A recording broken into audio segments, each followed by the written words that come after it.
Welcome, everybody. We're really excited to see you here and those of you who are on Zoom. And we are also recording this for future students to be able to watch. So we're really excited that you're all here today. So thank you very much. This is the first seminar of the Biological and Biomedical Sciences seminar series this semester. So we're pleased that you are all here, and please note that we'll have numerous more seminars throughout this semester. And please keep an eye on the flyers that are up around the second floor of Science Hall to keep aware of what's going on. I just wanted to quick say what we're going to be doing today. So we're going to briefly introduce two programs that will help you in your research, and we'll talk more about that in a minute. And also, we're going to help you to think about how do you go about contacting a professor to get a research program with them, a research position with them. And then we're going to have a bunch of different professors either be here and speak individually or show some videos or kind of talk about a couple of people who aren't able to make it and their research projects in case you want to work with them. So the first thing that we're going to do is talk about SURP. And Dr. Ravelli is here. If you could come on up. And just those of you who are speaking, we're speaking into the microphone for the sake of those on Zoom. Question is, how loud do I have to speak so you can hear me? And no, I can speak loudly. I just don't want to blow the Zoom people out. Hello. Okay, great. Hi, everyone. I'm Dr. Jennifer Ravelli. I am the Assistant Dean for the College of Science and Math, which means I am responsible for all student affairs activities. So if you ever need any help with anything, please reach out to me. Sorry, a shameless little perk not related to research. So I wanted to talk to you about the SURP program. Did everybody read the newsletter last week? Oh, I see a few head shakes. That's great. If you're not reading our newsletters, you really need to. We send them out every Tuesday, and we include lots of really good information. We include information about research activities in the college, scholarship activities, student activities. So please I know it's really hard to read all your emails, but definitely make that one a priority. So in our newsletter last week and our newsletter again this week, you'll see that we have the summer undergraduate research program application is open. It's a really simple application. Name, major, and then a little blurb about why you want to do research or what type of research you're interested in, and if there's a particular faculty member you're interested in. So the SURP program was put together so that students could participate, to have some hands-on research experience with faculty. And the program runs you can either sign up for a 5-week program or a 10-week program. And it's contingent upon which faculty member you end up with. If you end up with a faculty member, we have lots of interest and, unfortunately, not as many positions, but we've been able to place somewhere in the area of 160 or 170 students each summer. So it's a really great opportunity. Every week that you're working in a lab, there's also a student activity that's included in it, some career development. What else do we do? Career development talks, resume, how to apply for grad school. You do the grad school. I'm trying to think what else we promote. We just have lots of resources available to students, and we have some fun things, some lunches, some ice cream socials, just different ways to meet faculty and other students that are doing research. So the best way to apply for this, and at the end, that's a really good, I almost forgot that point because I'm wandering away from my slide. At the end of the 10 weeks, whether you were in the 5-week program or the 10-week program, you're encouraged to come back and present a poster. We have a giant poster session each summer, and you get to present your research. This does a couple of things. One, you get to present your research. You really have an outcome for everything that you did all summer. You get the experience of a poster presentation, and you get to add that to your resume. So that's one more little piece of information that makes you that much more marketable and gives you that kind of experience that when you go to maybe a meeting out in the community, if you go to a meeting for a biological society, you already have experience with that. And if you're applying to grad programs, you have that experience as well. So it's really great hands-on experience. And if you don't get to present a poster, most students do, but if you don't, you get to see how a poster session runs. So everyone's encouraged to attend as well. You do not have to have previous research experience to participate, but the application will close February 5th. That is a hard deadline.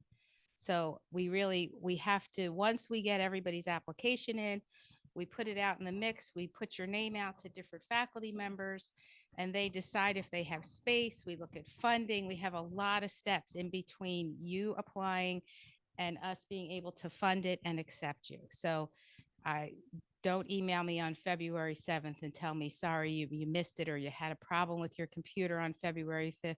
In fact, apply today. It's really not a big application. So I highly recommend that.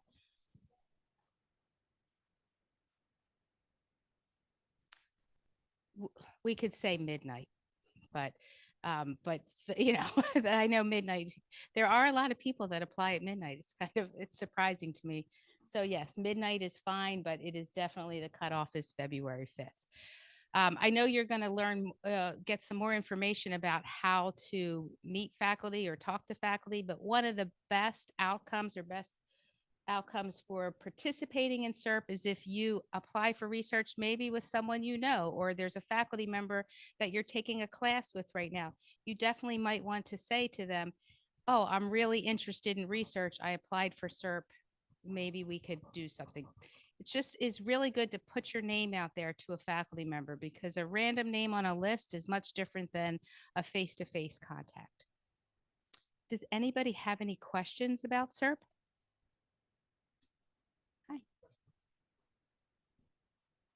This should be to the application. I'm told it's to the application. Not working? Yeah, take a picture. And your newsletter is coming out tomorrow. So when you open the newsletter, you'll see it as well. So it takes a little bit of time. So it's sometimes you won't hear back probably until April. That is our goal. Sometimes it gets a little bit longer, but April is our goal. Other questions? Yes, they're mostly here on campus. We do have a few in Camden, but mostly we're here on campus. Anybody else?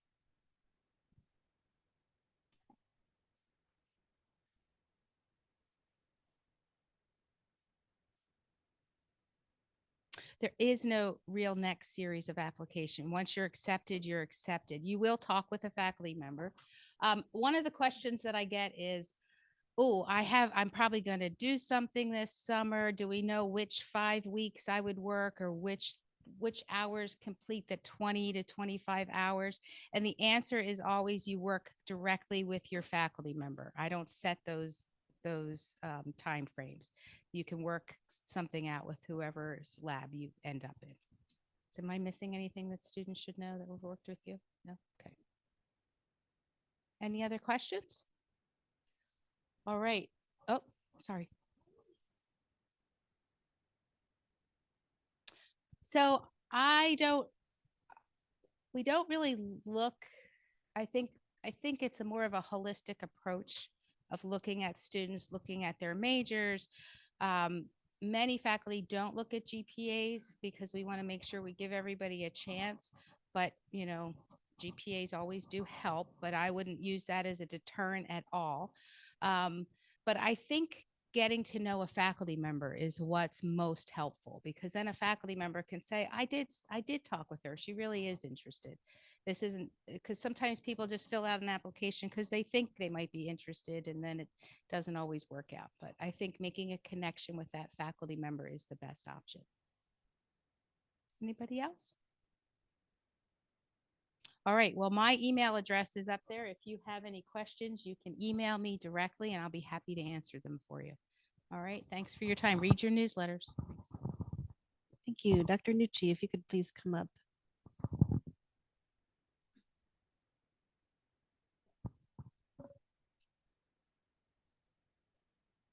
Thanks, Shelly. Hi, everybody. I'm Dr. Nucci. You'll hear from me a couple of times, no, 3 actually. but this is to tell you about the URISE at Rowan Undergraduate Research Training Program. This is a National Institutes of Health funded training program. We're recruiting our next cohort of trainees right now. The first round application is due by February 2nd. This is a research training program. It is designed for students who are interested in careers that focus on research, especially if you think that going to graduate school might be part of that path for you. The program gives students lots and lots of research experience. It pays them a stipend. What that means is you get a monthly paycheck when you're in the program year round. All 12 months of the year, you get a paycheck. The program provides scholarship support of up to, I think it's $8,400 a year right now, as well as can provide funding for health insurance. We always get asked how many slots there are. We have room for 5 students in the program each year. For students that get into the program, they're allowed to renew their commitment to the program, provided they're keeping up with all the things that we expect each year until they graduate. So we are currently recruiting our fourth cohort. Our first round of students that were in the program are graduating this year. Yeah. Questions?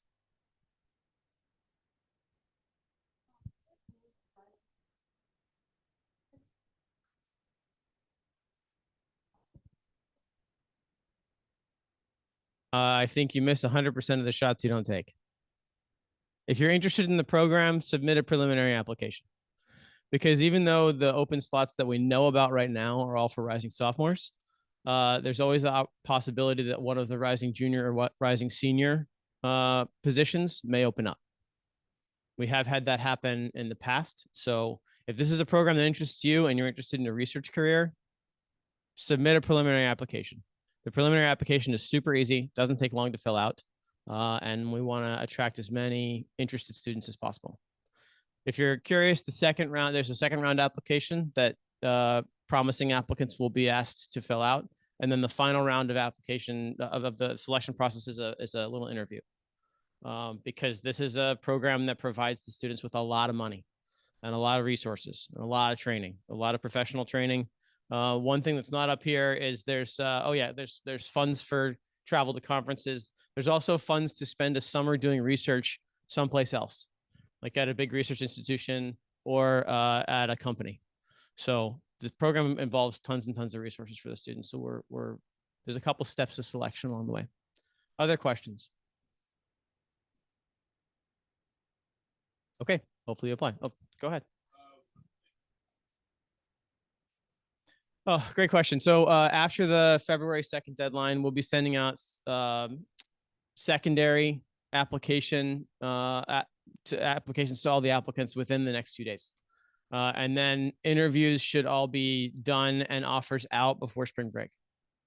That's the planned timeline. So that everybody knows what their options are, along with applications to SURP. So if you're interested in research experience, apply to both. It can't hurt.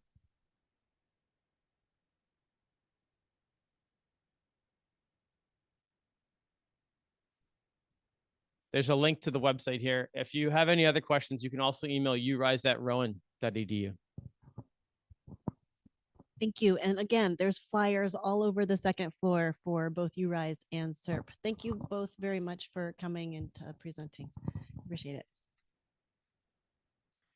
Okay, we're going to move on and talk about a few other things. So when you want to contact a research professor, and again, for the SURP program, it's really, really good to talk to a professor first, get that in with them. You want to, first of all, think about starting early. I know a lot of people wait until their senior year before they start thinking about research. If you're a first year, this is when you should be thinking about this.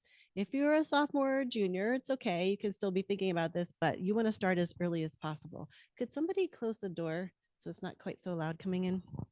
Thank you. So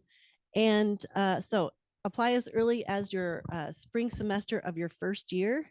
The professors who are bringing you into their labs, they want you early because it's going to take them about 1 to 2 semesters to really train you up to the place where they feel confident in your work. And so then they don't want you to leave. They've spent all this time getting you trained. They want you to stay and get even more experience. And it's also beneficial to you.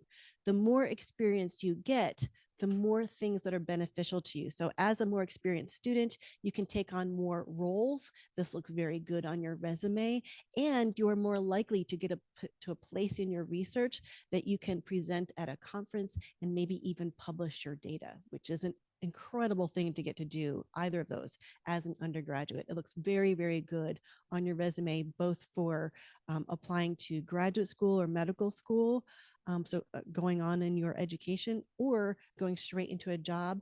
Getting those experiences looks really good on a resume.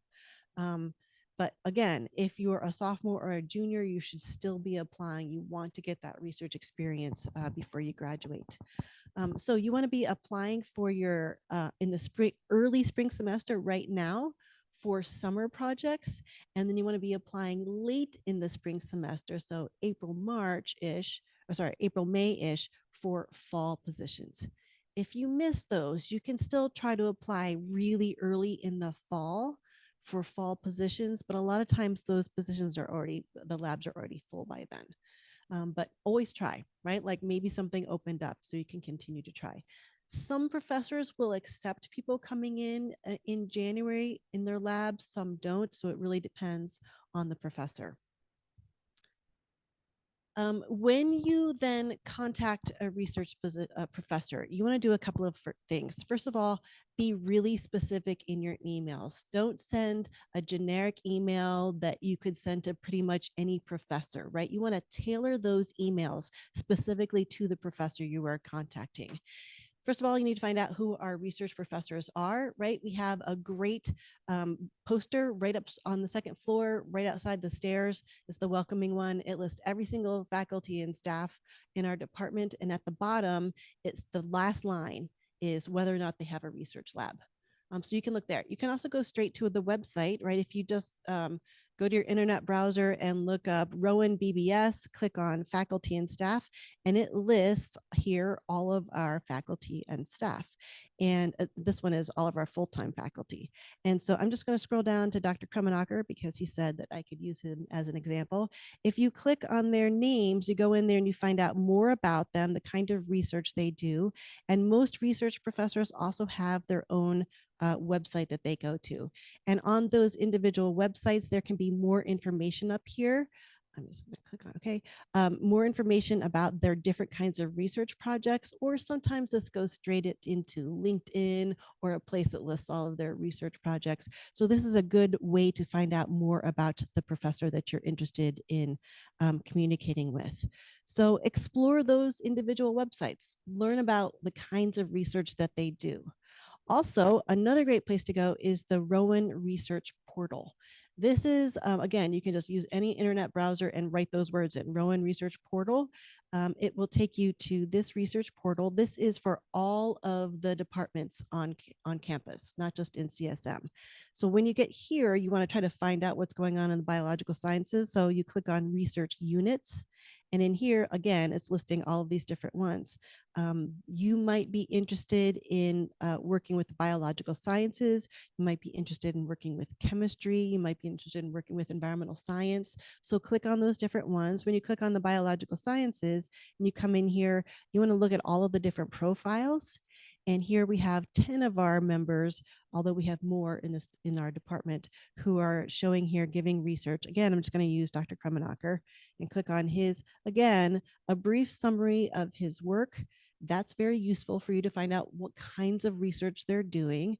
And then also an important thing to look at is the research output. So here, this lists all of their most recent papers that they've been doing. And so you can see that Dr. Krummenacher has done a lot of papers. You should try reading some of those scientific papers. Now, we don't expect undergraduates to fully understand everything in a scientific paper. That's why you're here, right? Is to learn how to understand these different kinds of research. But try to go through it, try to get a basic understanding of the kinds of things that they're doing in their lab and whether or not you're interested in that kind of work, right? Go through that. And then when you email them, talk about the fact that you looked at their papers, right? That's letting them know that you are specifically interested in their research, not just any old buddy. And you're letting them know that you did the work to be able to actually talk with them about their research, right? So when you contact them, you want to email them directly, put in an informative subject line in there. Make sure it says something like interested in applying for a research position, right? You want to be specific because we professors get so many emails every single day. We're overwhelmed. We want to scan those subject lines and find out what you're interested in. Use formal language when you contact them. Dear Dr. Krummenacher, right? Use that formal kind of language. Finish with sincerely and use your full name. You want to be like, hey, how you doing today, right? You want to use some formal language, use their real names and move forward there. State your interest in their lab, specifically their lab, right? I went to your website and I saw that you do research on herpes simplex virus, and I looked over a few of your papers. I'm really interested in such and such paper and the work that you did there, right? Let them know that you did some work, right? They'll be more interested in people who show that you've done some of the effort to find out what they do. Explain why research with them is beneficial or important to your goals in your life. Maybe you want to go to graduate school. Maybe you want to get a career as a lab scientist, right? Talk about why that's important to you. Give them information about yourself that can be useful. Talk about your major. Give them your resume, your transcript. Ask them if there's anything else that you could provide to help them out. And then ask to schedule a meeting. Now, you might know when their office hours are. And so you can say, oh, I'd like to schedule a meeting with you during your office hour on this day, right? Or if you don't know when their office hours are, try to give them as many opportunities as possible that they can say, oh, I'm available during this time that you're available, right? You don't want to have to go back and forth 5 times trying to set up an appointment, right? You want to give them as much opportunity and say, oh, these are all the times during the next 2 weeks when I'm available. Do any of those work for you? Do you want to meet me in person or do you want to meet in Zoom? Make everything easy for that professor. Before you send it, check your spelling and your grammar. Maybe have somebody else read it. This is a professional email and you're looking for a job. You want to impress that professor. So make sure you look over things. And then if you don't hear back right away, we're really busy. Professors have a lot going on. The research professors have a lot of people contacting them. So give it a week or 2 and then follow up. We're never insulted to get our little reminder email saying, hey, I'm still very interested. Maybe you could have time to meet with me during this week, and give them some more times that you're available. Don't send them a brand new email.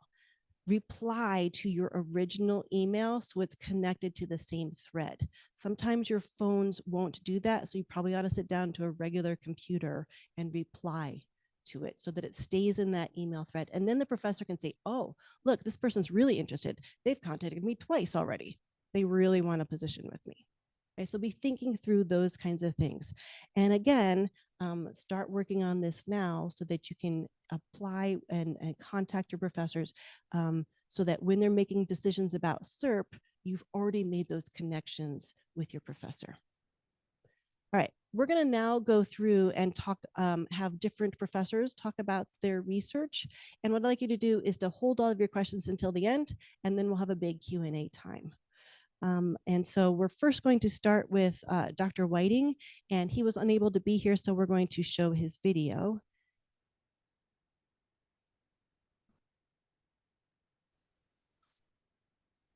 Hi, everybody. My name is Nick Whiting, and I have a dual appointment. So I am shared between the BBS department and the physics department here at Rowan.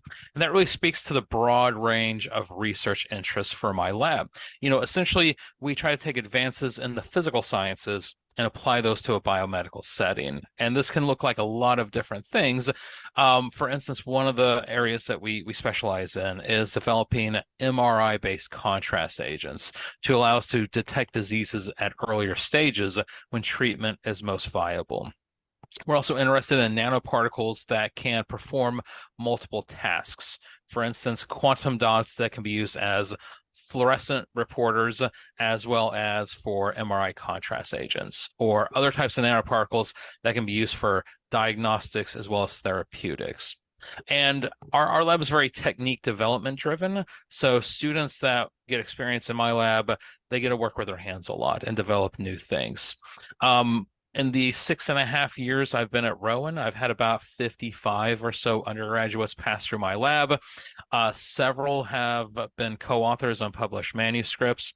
And so I highly encourage you to look into research opportunities.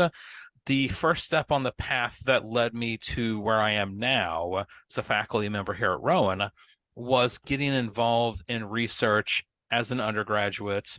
I think the summer in between my junior and senior year.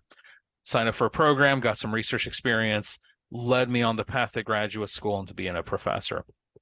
So I'm always happy to chat about research, and I encourage you to look into all of your opportunities. So good luck.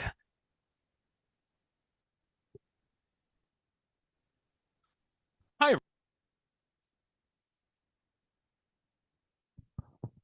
Chen, if you could come up, please. If you could come up here, actually, so that the video can catch you.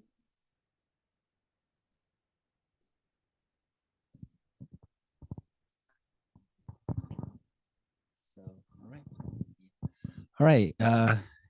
Good afternoon, everyone. So my name is Yong Chen. I'm a bioinformatician. So basically, I'm working on bioinformatics research.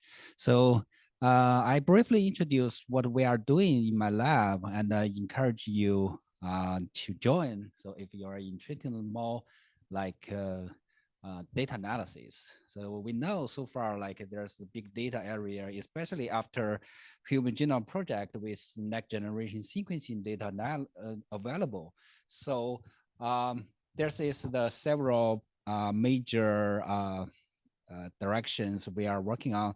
Like the first two actually is based on mainly work on like the methodologies. So we deep learning based or statistical based models and software design. And then, so we apply this, there's the new methods work on the single cell data analysis for understand like the memory formation and also some of cancers. Usually we collaborate with professors from Cooper Medical School and then out of Rowan. So we work on several cancer related projects to understand some of my pathologies under the different cancers. Yeah, so I would highlight like there's the deep learning technique and single cell, because there's this single cell is third generation's technique after next generation. So so far you can see there's the Brain Initiative project just released several paper last month as Nature and Science. They reported like millions of cells for the whole brain, like mouse and human. So they not only like single cell RNA-seq, but also like methylation 3D chromatin interactions. So the integrative and comparative of those big data and with novel methods definitely is, urgent requirements so far. Yeah, so this is one example we are working on. We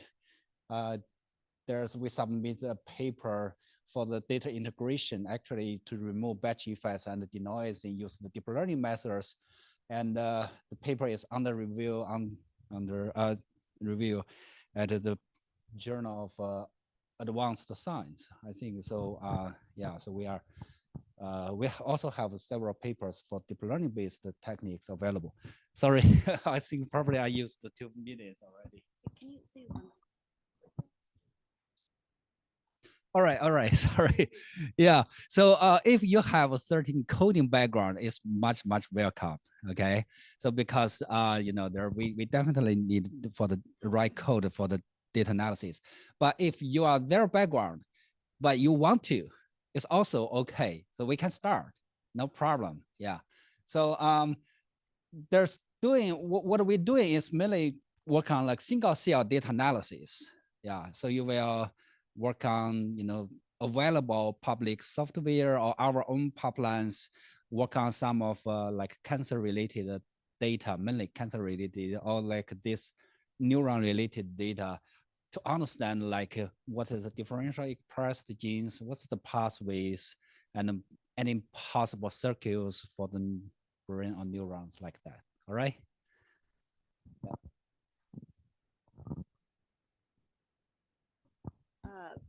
Dr. Farber isn't here right now, so let me just briefly, I can't speak as well as he would about his own research, and I'm just going to go over what's on the screen here.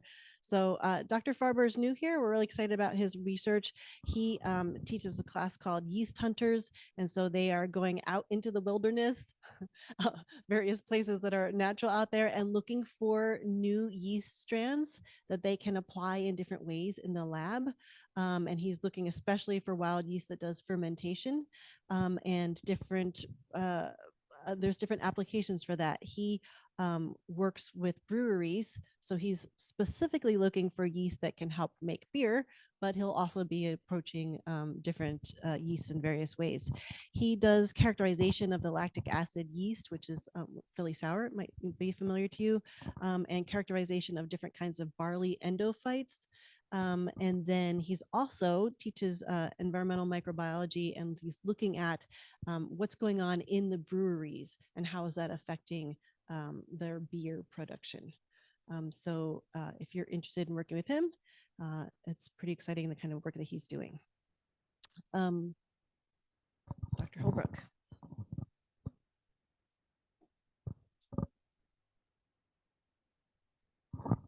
Hi, I'm Luke Holbrook.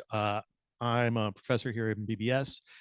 My work is on the evolution and phylogeny of mammals, and I specifically work a lot with fossils.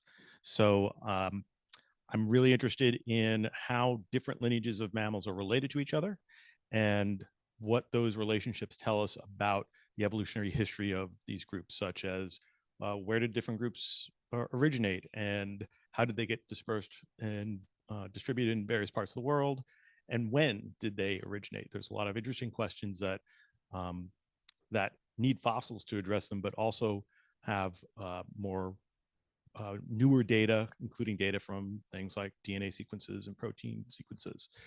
So a lot of my work is just dealing with phylogeny, but I also work a lot with morphology, right? So I'm working with the anatomy of these animals. So a lot of the work is just about the anatomy and ways to kind of get information out of it. So you can see on the right, upper right here, there's a skull, which is also the one I'm holding in my hand in that one. And this is a what's called an isosurface. It's basically an image that's created from CT slices, micro CT slices. So that skull was put in a CT scanner and about 2,000 or 3,000 slices kind of made up, and then reconstructing the surface there. And you can also do this to see internal surfaces or internal structures as well. So you can, for instance, see the place where the brain was and reconstruct the shape of the brain.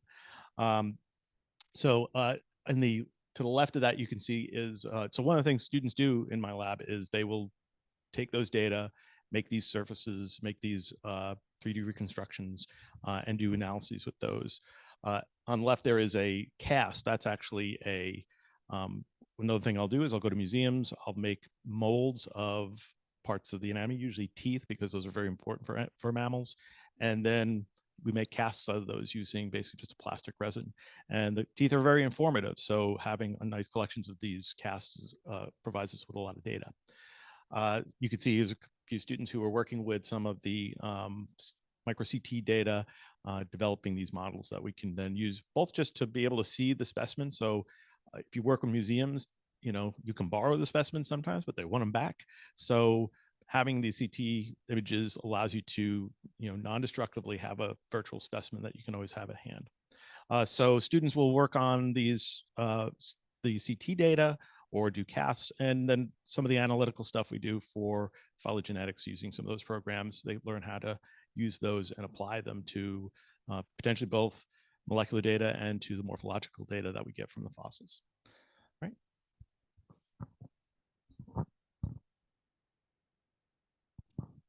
Dr. Ho is not, is it Hoff or Ho? Huff. Okay, thank you. He is not able to be here right now, but he does some really interesting research in neurology. So he's looking at the geographic variation of song in different songbirds. So students will be working both in the field, out in the salt marshes, recording songs, and then also in the lab where he's looking at the neural bases of behavior. So he's a neurologist, so he's looking at both spatial memory and song. Dr. Keck is not going to be able to be here, but Dr. Nucci is going to speak for him. Yeah, unfortunately, Dr. Keck couldn't be here today. He had a bit of an emergency at his house. But Dr. Keck's a neuroscientist, more specifically a neuropharmacologist. So his research focuses on understanding how different neurohormones regulate the primarily processes involving pain, and developing potential pharmaceuticals for the treatment of pain via either dopamine or most recently the sigma receptors to try to reduce the dependence on opioid use and opioid abuse. And historically, I don't think he has the specifics of reduction in addiction risk, but his studies on that have focused on reduction in addiction to both alcohol and various kinds of narcotics. He has two sides to the kind of work that he does. There's an in vitro lab here in Glassboro where students do cell culture and molecular kinds of studies, assays of receptor function in the presence of drugs. And then he also has animal studies that are done using mouse models in Camden. So undergrad students are engaged in both parts of that research. So some of them go to Camden and work with the mice. Some of them work in vitro in his lab here at Glassboro. And he's had something like over 100 undergrads run through his lab over the course of the last several years. Lots of them have gone on to medical school and graduate school and great jobs. He's a fantastic mentor and a really swell guy.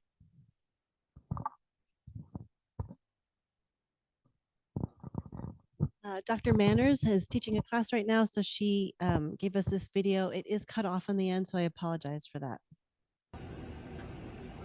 Hi, I'm sorry that I can't be at the presentation today. I'm teaching a neuroscience class right now, but I wanted to give you a preview of my lab. Here we have some grad students and undergrads working on a Western blot experiment, and this is our lab in Science Hall. Our lab is interested in studying the neurobiology of stress, and so we look at mouse behavior as well as molecular and cellular changes that occur in response to chronic stress. We look for gene expression changes, that's why we're running a Western blot. We look for cellular changes, and we do things like cut tissue on our cryostat, and we do some immunohistochemistry to stain neurons in different colors so that we can see different proteins that are being expressed in those. So I apologize that it got cut off there at the end. She didn't have time to fix that, but you get a basic understanding of what the kinds of work the students are doing and the kind of research that she's doing. Whoops, sorry. Hi. There we go. Dr. Nucci, come on back up. Sorry about that.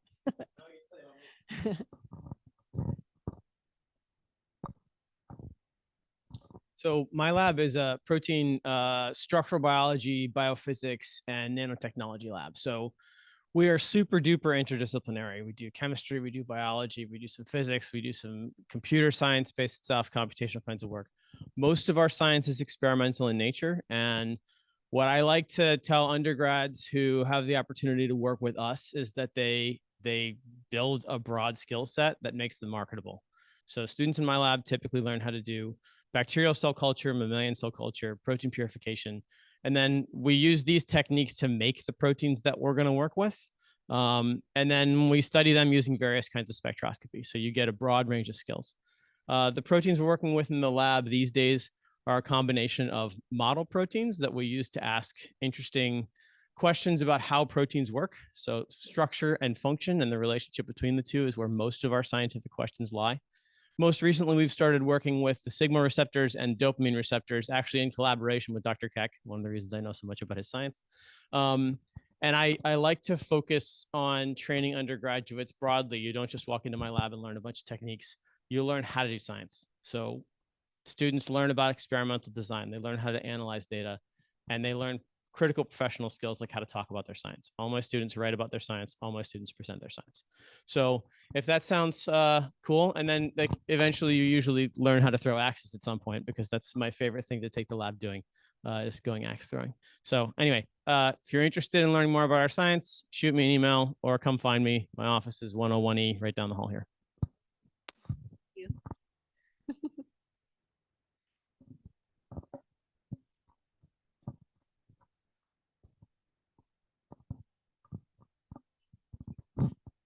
Hi, everyone. I'm Maggie Panning-Pierce.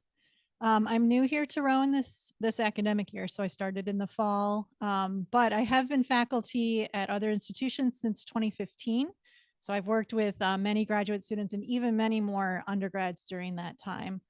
Even dating back to when I was a graduate student and postdoc, I was working with undergrads. So this has been a passion of mine for many, many years. So as a scientist, I identify as a cell biologist, a geneticist, a neuroscientist, a molecular biologist. So we do a lot of different things, a biochemist. Actually, my degree is in biochemistry, my undergrad degree.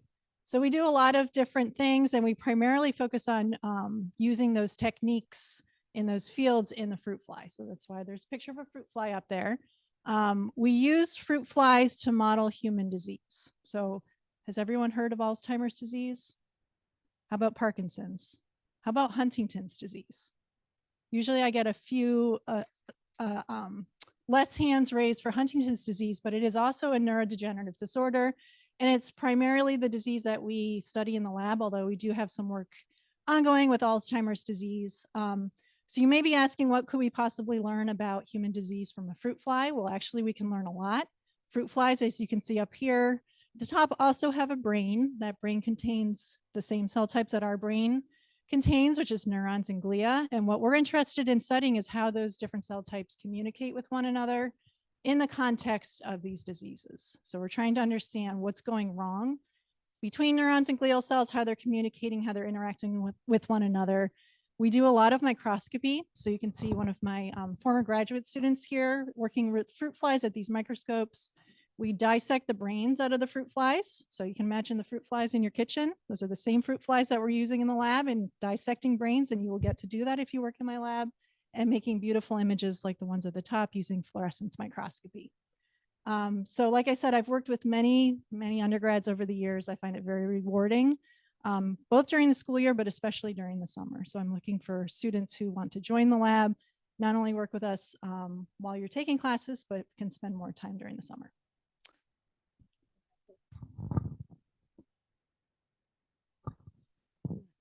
Dr. Alpal can't be here right now, so I'm going to show her video.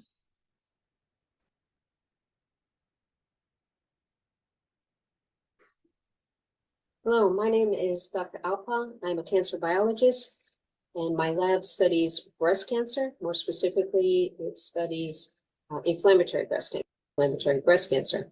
And 9 times out of 10, it does not present with a palpable mass or lump in the breast. So our imaging mechanisms really do not help diagnose inflammatory breast cancer. The only thing that you may pick up with our imaging methods with inflammatory breast cancer is maybe picking up on the thickening of the breast. However, again, 9 times out of 10, we do not have a associated palpable mass. So what does our lab do?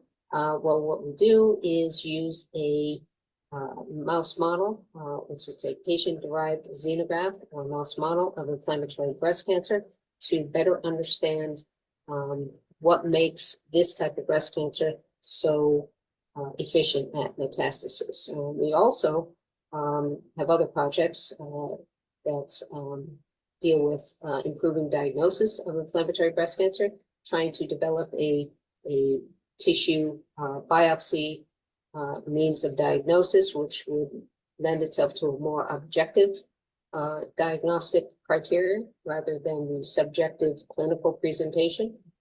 We are also trying to, using this mouse model, trying to understand the molecular mechanisms that orchestrate metastasis within inflammatory breast cancer.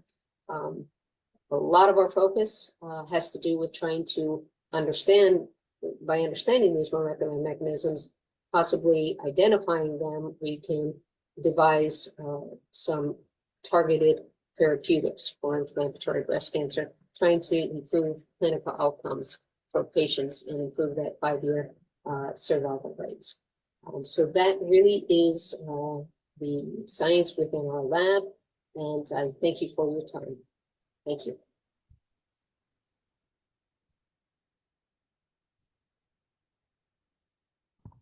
And Dr. Grove and Dr. Rule were not able to be here right now, so I'll just quickly go over, again, I won't be able to talk as in detail as they could, but they are ecologists and they work in the field.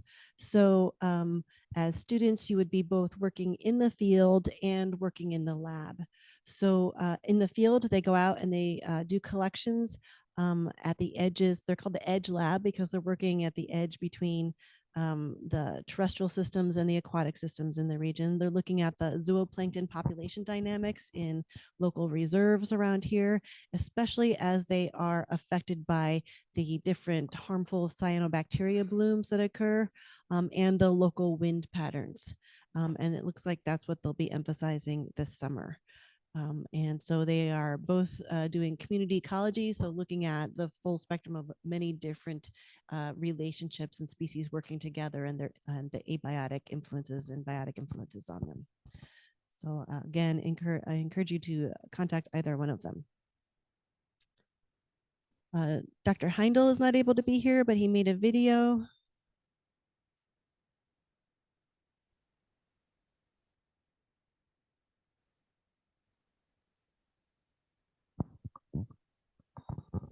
Hi, everybody. This is Professor Heindel, and I am a microbiologist. We study bacteriology primarily in the laboratory, and in particular, we focus on a pathogen of plants named Agrobacterium. It causes these tumors to grow on plants, which I think you can see in the upper right-hand corner. These are called crown galls, and these tumors are a big problem for agricultural industry, but the mechanism by which the bacterium forms tumors is also a tool that researchers can use for genetic engineering. And we study how this bacterium interacts with plants and senses the environment and makes a determination of when and where to form a biofilm or to initiate horizontal gene transfer and to be virulent, to act as a pathogen itself. Our work ties in with a number of the Sustainable Development Goals established by the United Nations. And so we're kind of interested in how we can steer our research or suggest that our work align with those goals. And in the laboratory, you'll find students doing a number of items, usually at the bench, involving genetic analysis of genes being expressed, specifically turning on and off genes in our bacterium that lead to production of phenotypes like the biofilm formation or sticking to a surface or motility and a number of other assays that are pretty standard in the lab. So here you can see some students looking at a motility plate, seeing how these bacteria move. And here is a group of the research team outside of Science Hall a couple years ago when we first arrived. So if you're interested, you can feel free to send me an email. I'm not accepting students for spring, but possibly for fall. So you should reach out when you are able. Thanks.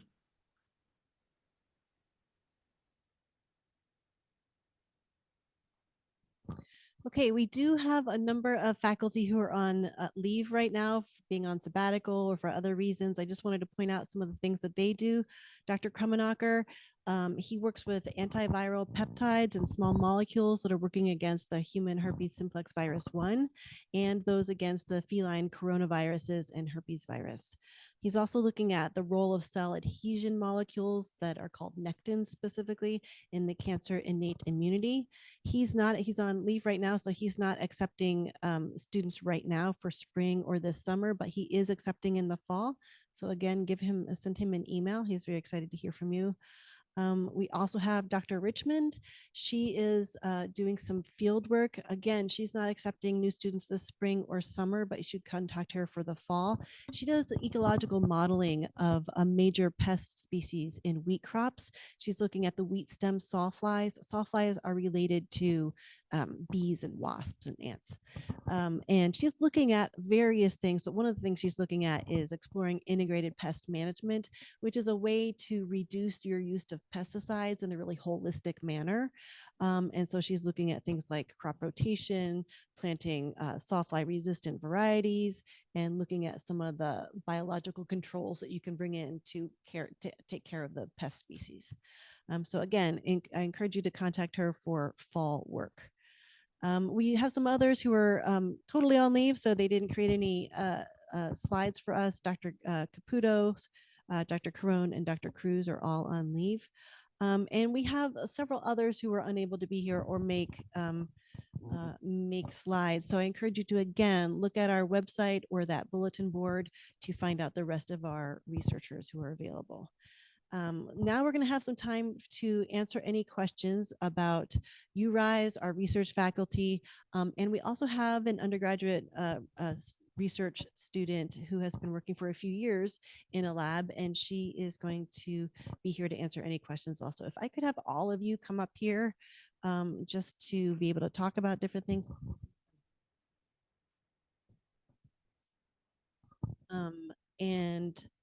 The first, just if you'll come up, all of you. Yeah. Yep. So Callie's going to talk first. And if you'll come on up, and she's going to just briefly talk about her experience. And I'm going to ask the first question to you, which is, could you just talk a little bit about your what you've done, and maybe not specifically your research and the meaning of it, but the kinds of things you've done in the lab and the pros and cons about being an undergraduate researcher. Hi, I'm Callie. I'm currently a senior molecular and cellular biology major. I've been working in Dr. Nucci's lab for about 2 years now. And over the past 2 years, I've worked on several different projects. So I've gotten a lot of experience on doing a whole bunch of different skills. Currently, right now, I work on structurally characterizing proteins with different spectroscopy methods. And one of the things we do in our lab is we grow proteins, we purify proteins with bacterial cell culture. And I'm also working on another project where we're focusing on growing proteins with mammalian cell culture as well. And so I would say you learn a lot of different methods and different skills in the lab. So I would say there's a lot of pros that definitely outweigh the cons. I've gotten the opportunity to get my name on 2 papers throughout my 2 years. And I've also gotten the opportunity to present at several different conferences, whether they're internal or external. And I will be presenting my work at BBS, which is Biophysical Society, in a couple weeks. I'm also a URISE student. So I joined URISE like last semester as a junior. And so I would definitely apply if you qualify. And that program gives you a lot of mentorship, and there's a lot of pros to doing research, such as you're able to get paid, you gain research experience, which looks really good on your resume. You learn a lot of different methods that'll help you in the future, whether you want to go to med school, PA school, you want to pursue a PhD or a master's program. You also get to build a relationship and network with different faculty, whether they're at the same university or other universities, that'll help you in the future. I would say one of the biggest cons about research, it's not really much of a con, but it's also like really difficult to manage your time. When you're an undergrad student, you're focusing a lot on research, but you're also focusing a lot on different course material. And it can be really hard to manage your time when you're focusing on couple of different projects at once, or either one project, but also managing to do good in your classes, do your homework, and then whatever other extracurricular activities that you're involved in as well. Thank you very much. So what I'd like you to do is if you have any questions, raise your hand, we'll call on you. And professors and Callie, if you could, if you're going to be the one who responds, if you could repeat the question for the people on Zoom, that would be great. And if you're one of my students, just say your name first real quick. Any questions? I must have done a really good job. Go ahead.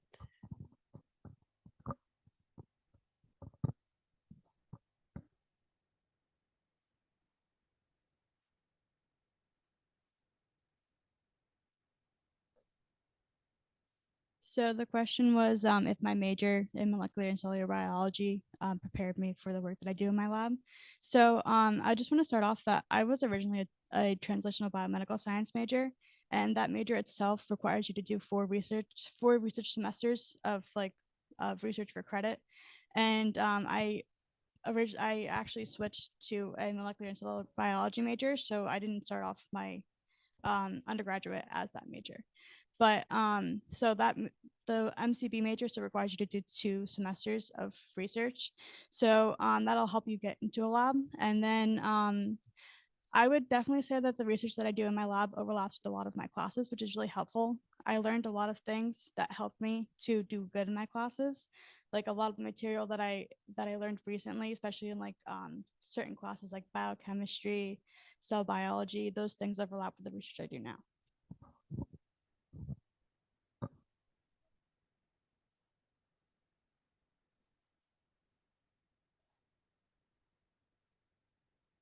So the question was if I feel more prepared, have taken classes that are upper level science classes. So I would say definitely. When I first joined the lab, I was very, I didn't really know what I was doing. And I was kind of just like trying to figure out what I was doing, why I was doing it. And I've definitely learned a lot over my 2 years. And I would definitely say that as you go, you learn a lot more information that will help you in your research and help guide you in whatever direction you want to go.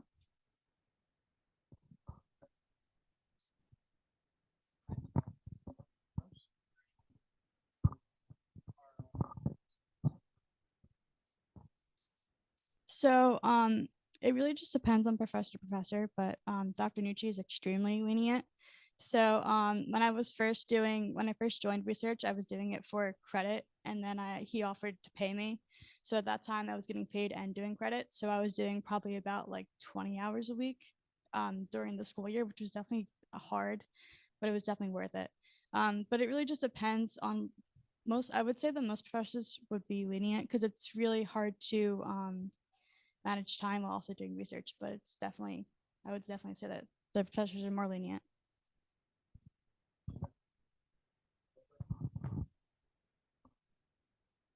This is also something to talk to the professors about, because not all of our science is done the same way. So some types of science, some types of experimental work or theoretical work is more amenable to being done in small chunks that fit well into an undergraduate schedule. And then there are some techniques or some procedures that require a full day or multiple full days in a row to be productive. So when you're looking at faculty with whom you might want to work, be open about what your availability is, and don't be surprised if they want to know dedicated chunks. One of the things that I think Callie got at with respect to time management that's super duper important is if you're going to engage in undergraduate research and do it effectively, you need to schedule the time and then follow through on it. You need to have dedicated time that you're going to do research if you're doing it during the semester, and then follow through on it. It's not the kind of thing you can just sort of show up when you have time. So it's something you actually have to build into your schedule. Is that fair?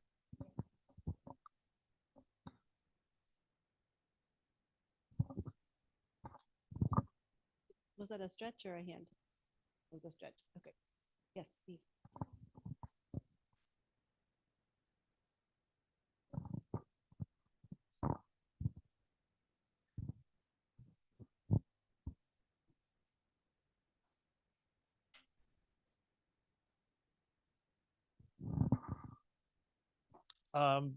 Generally, no. I mean, if you are a biological sciences major and you've taken intro to evolution, that at least gives you an introduction to the kinds of things that I do in the lab.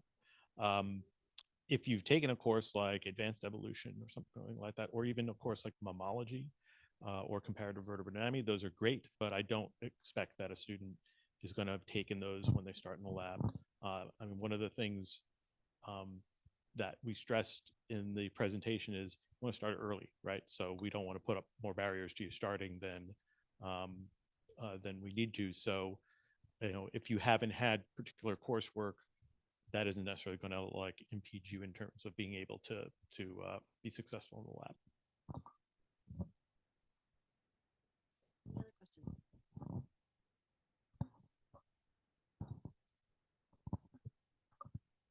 Is there anything else that any of the professors want to add when you've been thinking about these different questions? All right, well, thank you very much. We really appreciate you being here, and we hope that you will speak with these different professors in the future and look into some positions with them. Thank you very much.